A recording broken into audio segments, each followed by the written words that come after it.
Кривичните пријави за новинари за наводен говор на омраза на социјалните мрежи кон партиските лидери и отпуштањата од работа во одредени портали кои поминаа речиси незабележано ја доловуваат суспендираната слобода на говор во актуелната вонредна состојба воведена поради корона кризата, вели председателот на самостојниот синдикат на новинари и медиумски работници во пресрет на 3 мај, светскиот ден на слободата на печатот.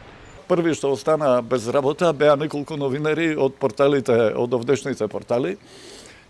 И сето тоа, како да кажам, поминува некако велам под радарот, без некој поголем интерес, бидејќи поважните проблеми и поважните теми ги поклопуваат. А лажните вести околу ширењето и превенцијата од коронавирусот од некои медиуми се објавуваат првенствено за поголем публицитет и профит, во духот на неолибералниот капитализам, смета Георгиевски. Многу од лажните вести не се пуштени со намера да се лаже јавноста, него се пуштени само за да се предизвика некаков интерес, врз база на кој потоа ќе се добие некоја реклама или некакво позиционирање во медиумскиот простор.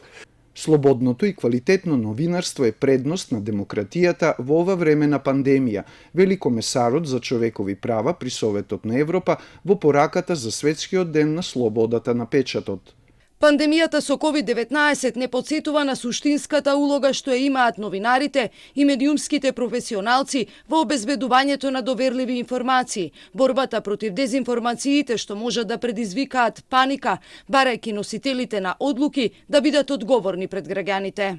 Во име на принципите на демократијата, Мијатовиќ апелира на посилна заложба за обезбедување независност и економска и социјална безбедност на новинарите и медиумските работници.